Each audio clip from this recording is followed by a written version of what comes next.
आणि संत तुकाराम महाराज आपल्याला तेच सांगतात। आणि त्यांचं कार्य वेगळ्या पद्धतीने करण्याचा प्रयत्न करणारी व्यक्ती म्हणजे सोशल रिफॉर्मर, सामाजिक परिवर्तनाचे अग्रदूत, म्हणून त्यांना आपण वंदन करतो। तर आपण जन्मास आलो हे सत्य आहे, जन्मास आलो सत्य आहे, जन्मापासून जगत आहोत, पण एक दिवस जाणार आहोत हे सत्य आहे। तर जन्म आणि मृत्यूच्या मधामध्ये जे काही 80, 90, 100 वर्ष आपल्याला प्राप्त झाले ते सार्थक करायचं आहे। मग ते सार्थक करणे म्हणजे काय? कमीत कमी महापुरुषांची शिकवण जनमानसामध्ये इस्टॅब्लिश करणे, रुजवणं करणे, यातून आपलं जीवन सार्थक होईल। मी जर म्हणालो की तुमचं जीवन सार्थक झालं काय, तर तुम्ही म्हणणार नाही महाराज अजून जीवन माझं सार्थक झालेलं नाही। तर तुमचं जीवन सार्थक झालं हे कधी वाटेल?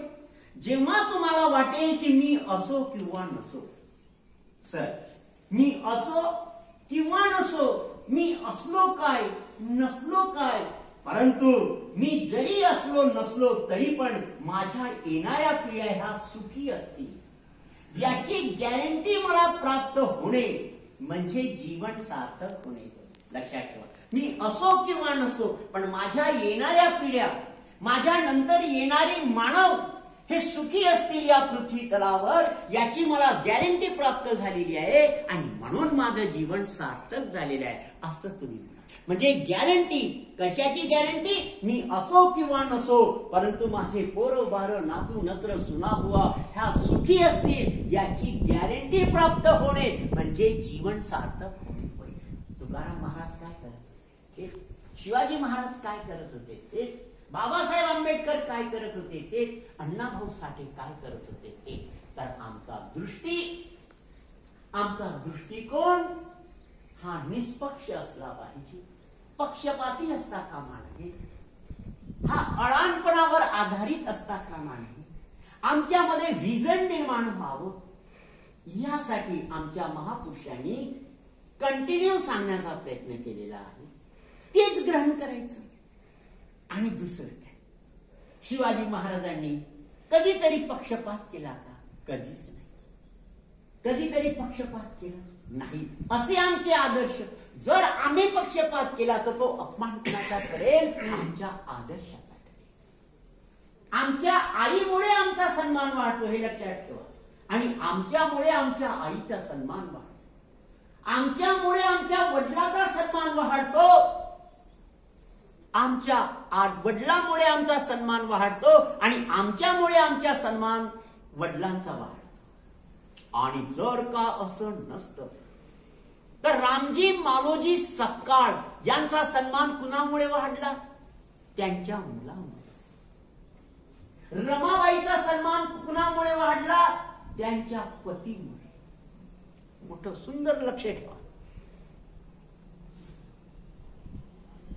शिवाजी महाराजांचा सन्मान कुणामुळे वाढला? त्यांच्या आईमुळे।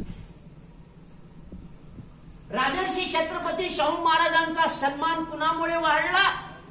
त्यांच्या दत्तक घेतलेल्या पुत्र डॉक्टर भीमराव आंबेडकर यांच्यामुळे वाढला। शाहू महाराजांचा सन्मान कुणामुळे वाढला? बाबासाहेब। सयाजीराव गायकवाड यांचा सन्मान कुणामुळे वाढला? बाबासाहेबांमुळे वाढला। लक्षात, तुम्ही कुणाच्या तरी सन्मानास पात्र आहात आणि ज्यांच्या सन्मानास तुम्ही पात्र आहात त्यांचा सन्मान तुमच्यावर डिपेंडंट आहे। म्हणून आमच्या महापुरुषांच्या प्रतिमेला, प्रतिष्ठेला, त्यांच्या सन्मानाला आमच्यामुळे कुठेच ठेच पोचणार नाही अशी वागणूक आमची असणे म्हणजे तुकाराम महाराजांना श्रद्धांजली होय, आदरांजली होय। महापुरुषांना, महामानवांना श्रद्धांजली होय, आदरांजली होय। आज या ठिकाणी आपण अण्णाभाऊ साठे यांना विनम्र अभिवादन करण्यासाठी आलेले आहोत। या दिवशी आपण संकल्प करूया। काय संकल्प करूया? आपण सगळ्यांनी तो संकल्प मोठा सुंदर संकल्प आहे, मी म्हणेल तसं तुम्ही म्हणावं।